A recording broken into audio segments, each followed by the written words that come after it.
Ocurrió en 2014, no recuerdo el día exacto. Me fui a dormir sobre las 10 de la noche, y como me cuesta dormir, me puse a mirar el móvil un rato. Estaba boca arriba, y de pronto ya no me podía mover. De repente, vi a un ser a los pies de mi cama. Podía ver perfectamente cómo era. Era alto. Iba vestido como si llevara una túnica. Yo estaba paralizada. No podía hablar ni moverme. Lo único que podía mover eran los ojos. Tenía la ventana abierta y entraba la luz de una farola de la calle. El ser estaba quieto y me observaba fijamente. Sostenía en sus manos algo negro. No pude ver qué era. Intentaba moverme para encender la luz y gritar el nombre a mis padres, pero no podía.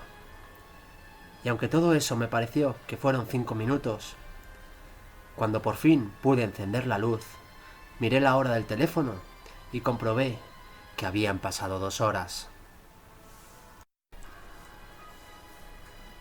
¿Qué es un fantasma? ¿Puede realmente hacernos daño? ¿Puede observarnos? ¿Protegernos? ¿Cuál es su poder? Aunque quizá la pregunta sea si existen los fantasmas. Vamos a abordar este tema durante nuestro segundo círculo negro, pero antes vamos a recordar nuestras redes sociales. Buenas noches, Sandra. Buenas noches, Adrián. Pues nuestras redes sociales, como ya saben, son en Instagram Negro Círculo, en Twitter el Círculo / Negro, y hemos creado una página de Facebook que se llama Círculo Negro. Ahí nos pueden mandar sus comentarios, sugerencias, lo que opinan de nuestro anterior programa, lo que van a opinar de este, cualquier cosita que ustedes deseen, ¿verdad, Adrián? Perfecto. Pues vamos a volver a nuestro tema, al tema de los fantasmas. Y hablando del tema más bien del testimonio del principio, que hay mogollón de testimonios como ese, vamos a intentar clasificar los fantasmas de un modo u otro para que se puedan diferenciar en la medida de lo posible. Para no abarcar solo fantasmas, En general, claro. tenemos una agrupación hemos hecho en 4 formatos, ¿verdad? Sí, hemos hecho 4 formatos en los que el primero podría ser apariciones ligadas a un lugar determinado. Es decir, estas son apariciones que normalmente a lo mejor no suscitan miedo, son inofensivos, simplemente están ahí y bueno, pues ahí están. Claro, Son inofensivos. no causan miedo, simplemente tú sientes que hay alguien en tu casa. Es verdad que es algo bastante siniestro, pero no se caen objetos, nadie grita, te voy a matar, que es lo que el cine nos ha llevado a ese tipo de situaciones. Sí. Pero bueno, simplemente es como una presencia que tú sientes de vez en cuando. Puedes sentir frío, puedes sentir nostalgia, puedes sentir melancolía, pero nunca sientes miedo. Estás bien en tu propia casa, salvo que a veces pues no puedes hacer ciertas cosas. A lo mejor te sientes un poco observado. Exacto. Luego también tenemos las apariciones post-mortem, que estas pues suelen ocurrir muy poco tiempo después de la muerte de la persona que se está apareciendo. Pero no acostumbran a estar relacionados a un lugar o a un acontecimiento concreto, sino que parecen ser como simples despedidas. Por ejemplo, aquí podíamos contar un testimonio que me contó mi madre cuando yo era pequeña, y era que ella y su hermano pequeño estaban en su habitación pues jugando, y de repente por la ventana vieron aparecer la cabeza de su abuela sonriéndoles, como que estaba subiendo hacia arriba, y pocas horas después les comentaron que su abuela había muerto. Claro, también hay mucha gente que dice que se despertó en la cama por la noche y vio como que una figura familiar pues había muerto y se estaba despidiendo de ella. Es verdad que este tema tampoco da miedo, es algo más nostálgico. Sí, más bonito, por así decirlo. Y es verdad que a todos nos habría gustado poder despedirnos de esos familiares que han fallecido. Bueno, yo no lo tengo tan claro, Aunque Adrián. es verdad que nuestra reacción podría ser un grito o un mamá, ¿qué pasa? Yo salgo corriendo. Yo salgo corriendo. Pero bueno, Pero sí, es más bonito dentro de cabe. yo tal vez cuando me pase lo haga. No sé a quién. Pero Lo lo haré. vamos viendo. Luego también ya tenemos apariciones ya en casos más extremos. Esto es un tema diferente. El aparecido es alguien que está viviendo una experiencia importante, como por ejemplo un accidente, una enfermedad o la muerte, por supuesto, y se muestra ante una persona o personas simultáneamente a esa experiencia, pero no después de la misma. Esto a lo mejor es un poquito más complicado de explicar. Adrián, ¿cómo lo explicarías tú? Bueno, dentro de todo de esta síntesis que acabas de hacer, quizás es la que menos ocurre y es la que menos testimonios puede haber, pero podemos meter dentro dentro de todo esto, no sé si te acuerdas en la película del hombre polilla, que era un hombre que se aparecía, Sí. que era un hombre muy alto, delgado, con ojos rojos, que se aparecía justo antes de que fuese a haber un Sí, accidente en eso. efectivamente. Y eso ocurrió en Estados Unidos. En Estados Unidos se llamaba Mothman, Ah, pero sí, es el el hombre Mothman. polilla. Y cada vez que aparecía, pues había un accidente y moría muchísima gente y era como algo premonitorio. Sí, efectivamente. Pero yo creo que hoy podríamos irnos hasta a nuestro último punto, porque es verdad que es el más siniestro y nosotros solemos tratar cosas más siniestras. Sí, La aparición invocada.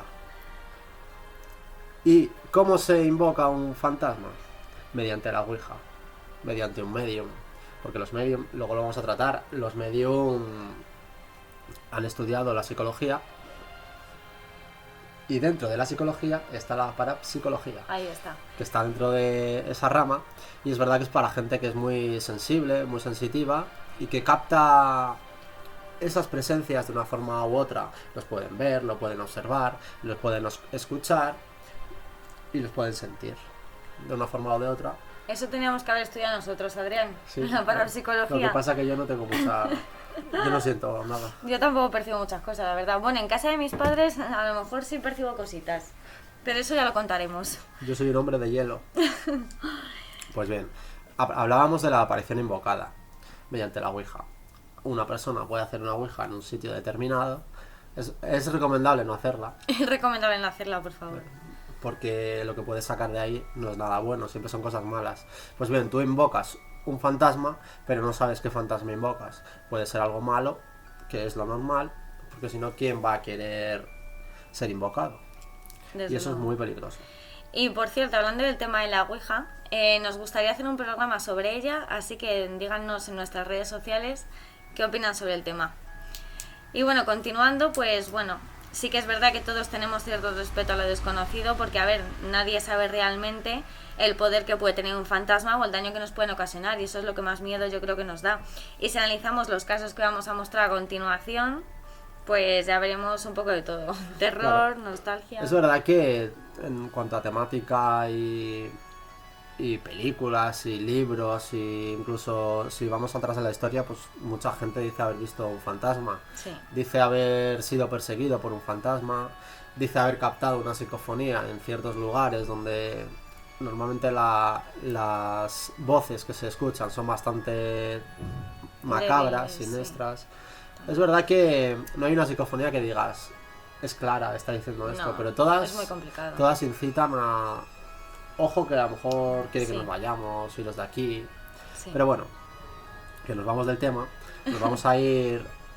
Quizá el tema número uno en Europa en cuanto a fantasmas se trata, porque es verdad que hay fotos, es verdad que hay vídeos, y es verdad que hace como 2 años Expediente Warren hizo una película Sí. que trataba del siguiente tema. Nos vamos a Inglaterra. Sí, nos vamos a Enfield. Y esto ocurrió a mediados de 1977. La película se llama El Poltergeist de Enfield. ¿Verdad, Adri? No es una película, además, eso me lo acabo de inventar, pero la historia sí que se llama El Poltergeist de Enfield, que además es el caso paranormal, disculpen, más documentado de la historia. Cuéntanos, Adri. Exactamente. Pues vamos a situarnos en el año 1977. Pues hará unos años, Hace unos añitos. 41 años. Esa mente. La madre tenía unos 40 años. Pues vamos a comprar una casa. Comprar una casa con sus hijos, 4. Y estaban en el norte de Londres. Y es verdad que nada más entrar en la casa, pues empezaron a pasar cosas muy raras. Cosas que Sí. podemos llamar ya sucesos paranormales. Sí. Por ejemplo, la niña, Janet, de 11 años, su hermana, que tenía 10 años y se llamaba Pete, avisaron a la madre de que su cama se movía en sacudidas, de arriba abajo. Claro, la madre se quedó... ¿Qué pasa? Pero al final pues le das poca importancia y las siguientes noches las dos hermanas volvían a quejarse sobre unos hechos muy extraños. Escuchaban Sí. fuertes ruidos y decían que las sillas no paraban de moverse. Y fue ese día. Tanto la madre como sus hijos fueron testigos de sucesos paranormales que procedían desde el sueño de la habitación de sus hijas. Hace un año, Janet Hodgson dio una entrevista en The Telegraph, donde nos contó uno de los hechos que hizo que su madre solicitara ayuda. Textualmente, hubo un día en que mi mamá notó que un baúl muy pesado se había desplazado. Ella lo pegó a la pared. Se dio la vuelta y el baúl volvió a moverse. Quedó exactamente en su posición anterior. El 31 de agosto de 1977, Perry solicitó ayuda a sus vecinos para ver si había alguien desconocido dentro de su casa, pero no encontraron nada. Cuando todos oyeron los ruidos, decidieron llamar a la policía.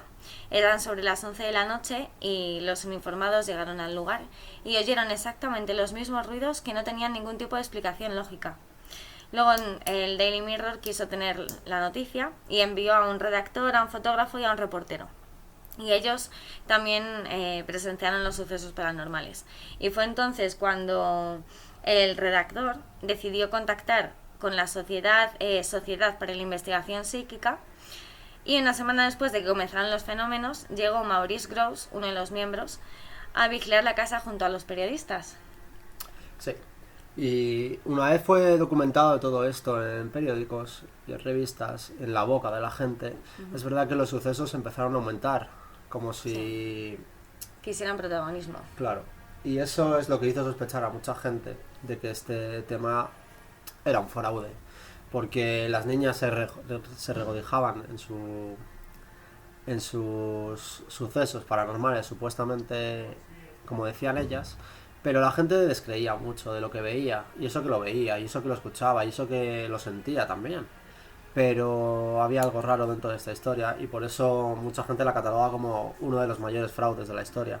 Pero es verdad que dentro de esta historia el misterio que atrae es también el posible fraude.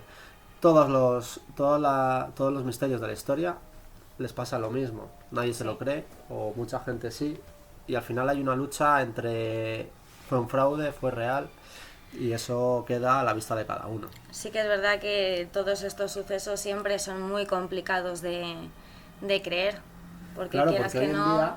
hoy en día, por ejemplo, vamos a poner un ejemplo. Tú ves un fantasma y lo grabas, Sí, pero siempre va a haber alguien que dice es mentira, es lo has mentira, hecho lo has tú. trucado, lo has Es que hoy en día, photoshopeado. ese es el problema, que hoy en día es demasiado sencillo trucar estas cosas, entonces nadie se lo cree. Y aparte de que ya vivimos en una sociedad muy, muy racional. Claro, pero hablamos de los años 80. Claro, De sí, esta historia. en esta Hay época, fotos cierto. y hay vídeos, pero es verdad que pueden llevar engaño porque en el Sí. vídeo no se ve a las niñas volar. Es una foto que sí que están sobre el aire, pero a lo mejor están saltando y han pillado la instantánea en ese momento. Entonces es ahí Sí. donde entra toda la polémica de este ojo, que caso. lo mismo se lo están inventando. Y justo por eso, porque al ser tan mediático, en el momento que entra el Daily Mirror en esa historia, eso empieza Sí. a entrar en auge y A las niñas volverse loco. casi a diario empiezan a tener un montón de sucesos. Pero es un tema verdad, complicado. es verdad que no hay un tema que deje contento a nadie.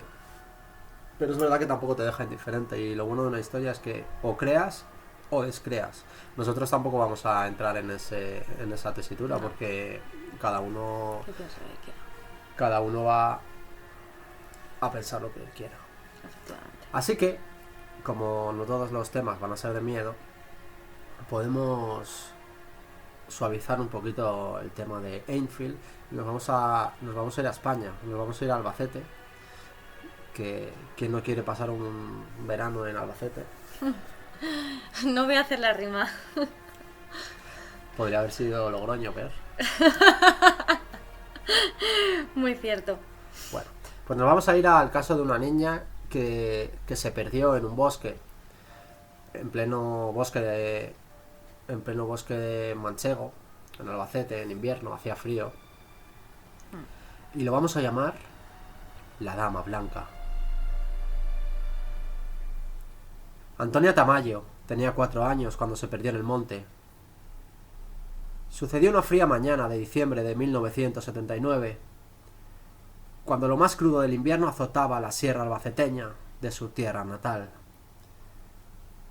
Los padres de Antoñita, como por entonces la conocían, se ahogaron en el pozo de la desesperación, donde estaba la pequeña. Los aldeanos organizaban batidas de búsqueda. La Guardia Civil registró cada rincón, y el padre de la joven anduvo buscándola descalzo por los montes. Al segundo día de rastreo infructuoso, ya nadie mantenía la esperanza. Si aparecía, había de ser muerta, porque aguantar la helada de la noche se antojaba improbable, máxime cuando, al parecer, la niña apenas llevaba ropa, y las horas pasaban. La Guardia Civil sospechaba que la habían asesinado, y empezó a señalar sospechosos. El principal de todos, su padre. No obstante, al tercer día ocurrió el milagro, y unos aldeanos la encontraron a 3 montes de distancia. A pesar del tiempo transcurrido, sin haber comido ni bebido, ni disponer de otro cobijo que el de un agujero medio escarbado en la tierra, la niña parecía estar bien, como así lo certificó el personal médico del hospital al que lo llevaron. Nadie se explicaba el prodigio, pero el misterio viene a continuación. Cuando la niña decía que había sobrevivido gracias a una señora muy guapa, vestida de blanco, que la arropaba durante las noches con un manto, que le daba agua para beber y sobre todo le infundía ánimo y paz. Curiosa esta historia y además muy bonita. Y no es el único testimonio que tenemos sobre la Dama Blanca, pero hablamos también de ese sentido que tienen los niños y que parece que a medida que crecemos lo vamos perdiendo. Hablamos de los bebés, como cuando eres bebé sientes o te ríes por cosas que no están, o no solamente a los humanos, también le pasa lo mismo a los animales. Yo tengo 3 gatos y de vez en cuando les veo mirando a la nada o bufando o haciendo cosas que dices, ¿por qué estás haciendo estas cosas? Y es que dicen que los niños, los animales, tienen un sexto sentido en el que hacen ver cosas que realmente nosotros, los adultos, no vemos, porque hemos perdido esa credulidad, esa creencia, esa inocencia también, que dice que hay algo más, pero nosotros, al ser tan racionales, pues no podemos verla. En esta historia de Antonia Tamayo podemos hablar también de el ángel de la guarda, como otros lo podrían decir. Sí. Podemos hablar de amigos imaginarios, en el mejor sentido de las palabras, porque es verdad que todo lo que te infunde es paz, es alivio, es nostalgia, es algo agradable siempre. Sí, son cosas bonitas. Claro, y eso no es un tema tan siniestro como el caso de Enfield que tratábamos al principio, pero aún así sigue siendo intrigante. También es muy detalle, sí, porque tú te levantas por la noche, por ejemplo, y ves a tus gatos o ves a un niño. A mí me dan miedo. ¿Qué quieres que te diga? Y da Adrián? algo de miedo, pero porque es lo desconocido, es algo que tú no sabes lo que es. Efectivamente. Y curiosamente, cuando tú tienes un perro, que los perros son bastante ávidos en este tema, tienes un perro y no quiere entrar en una habitación o no quiere entrar en una casa y empieza a ladrar a la nada, eso es muy sospechoso. Dices, pues, algo tiene que haber. A lo mejor es algo minúsculo que no se ve, pero a lo mejor es algo que realmente él está viendo, o es algo que te puede hacer daño sin tú saberlo. De hecho, yo tengo una historia también para este tema del que estamos hablando, que es una historia muy curiosa. La voy a resumir muchísimo, porque no tenemos tiempo para todo. Pero yo cuando era pequeña tenía una gata y yo dormía siempre con ella. Y esa noche yo estaba profundamente dormida y la gata me despertó porque empezó a maullar el pelo lo tenía erizado, o sea, estaba la gata muy asustada y cuando miré hacia la dirección donde estaba mirando ella había una sombra. Nunca sabré lo que era esa sombra, pero la gata esa noche estaba viendo algo que yo no podía ver. Y es que nosotros intentamos racionalizarlo todo y no damos importancia a algo que pueda ocurrir, algo que pueda haber. Pero podemos ponernos en la situación de que vemos algo, pero decimos, habrá sido mi imaginación. Yo no he visto eso. O cosas así. Entonces, la vida pasa, pero estas cosas no dejan huella dentro de nosotros. Y nuestra última historia nos va a trasladar a Galicia, nos va a trasladar al norte de España y nos va a dar un toquecito de tradición, otro toque de mitología, y nos vamos a ir a esos bosques, esas noches frías en Galicia. Algunas veces llueve, otras también llueve. Y a veces está nublado, a punto de llover. La Santa Compaña. La Santa Compaña, que es una procesión, es muy curiosa esta historia, bueno, esta tradición. Es una procesión que va encabezada siempre por un ser vivo, un ser vivo. Sí, bueno, está bien dicho, una persona mortal. Y esta persona va portando una cruz y un caldero de agua bendita. ¿Y qué ocurre, Adri? Nos ponemos en situación. Pongámonos en situación. Tú vas rodeado de gente con antorchas, gente con velas. Huele a cera. El viento se empieza a levantar. Esta persona puede ser un hombre o puede ser una mujer. Y también se cree que realiza esa función, pero luego al día siguiente no se acuerda de lo que ha pasado. Pero es verdad que esa persona empieza a palidecerse, empieza a quedarse muy delgada, y cada noche seguirá soñando lo mismo, supuestamente, o seguirá viviéndolo. Pero cada vez se quedará más enfermo, empezará a estar débil, ya que por las noches, en vez de dormir, lo que hace es salir a sus bosques, a estar en procesión. Hasta que al final muere, y cuando muere está condenado a vagar noche tras noche por esos bosques. Por eso todo el mundo teme ver a la Santa Compaña. Curiosa la historia. La verdad es que es muy curiosa esta historia. Y además que nosotros aquí vivimos en Madrid. No, mucha gente no conoce la historia de la Santa Compaña, pero si viajas por Galicia y parte de Cantabria, La mayoría. incluso mucha gente que ya es un poquito más mayor dice que cuando era joven veía luces dentro de esos bosques, tenía miedo, se escondía para que la Santa Compaña no viniera por él. Quizá a nosotros nos ha llegado, si no te duermes bien el coco, si no te duermes bien el hombre del saco. Sí. Y no sé si esta historia puede tener relación con eso, pero es verdad que está un poquito más llevado a la religión, está un poquito más llevado a esa tradición eclesiástica o de monjes o de un convento. Pero tiene su misterio porque muchísima gente ya mayor afirma haberlo visto. Hay demasiados testimonios, efectivamente. Y podemos tachar de un loco a uno, pero cuando son cientos y cientos y cientos los que afirman haberlo visto, pues Todos estamos locos, Adrián. es bueno reseñarlo. Como en la película de Alicia en el País de las Maravillas, que dice que las mejores personas pues lo están. Pues así estamos nosotros. Así estamos nosotros, unos más que otros. Habría que ver lo que no se graba para confirmarlo. Pero bueno, es verdad que es un tema de miedo, porque es un tema que si lo ves... Que asusta. Si lo ves, pues puedes morir. De eso se trata también. Pero también es un tema que trata sobre la historia de España, que es un tema bonito. A mí me parece un tema muy bonito. Yo, si viviese en Galicia, pues quizá viese o intentase ver a la Santa Compaña. Yo preferiría no verla, Adri, la verdad. Las cosas como son. Yo soy muy blanco, muy delgadito. O sea, yo duro 2 Tú días. no puedes con la cruz, Adri. Yo duro 2 días. No, pues te está quedando muy blanco, pues yo soy blanco. Sí, así.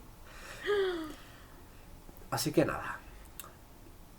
La sugestión, la incredulidad, o el hecho de creer en lo que no somos capaces de ver, o el hecho de no hacerlo, condicionan absolutamente la creencia en temas como este.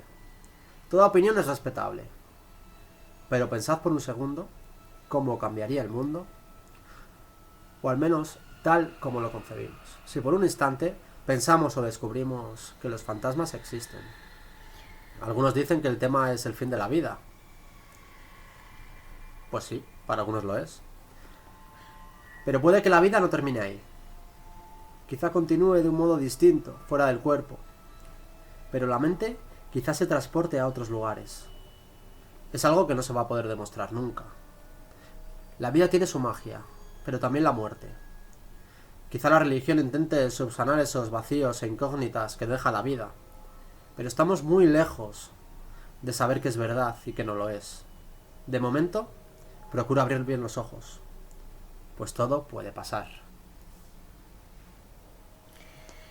Muchísimas gracias por escuchar este segundo programa y les queremos recordar nuestras redes sociales. Tenemos Instagram como @negrocírculo. También estamos en Twitter como el círculo_negro y nuestra nueva página de Facebook como Círculo Negro. Ya saben que nos pueden enviar todas sus sugerencias, comentarios si les ha gustado, si no, si tienen algún tema que quisieran que comentáramos, cualquier tipo de cosa. Y hasta aquí vamos a llegar. Somos dos, pero quizá seamos más y no podamos verlos.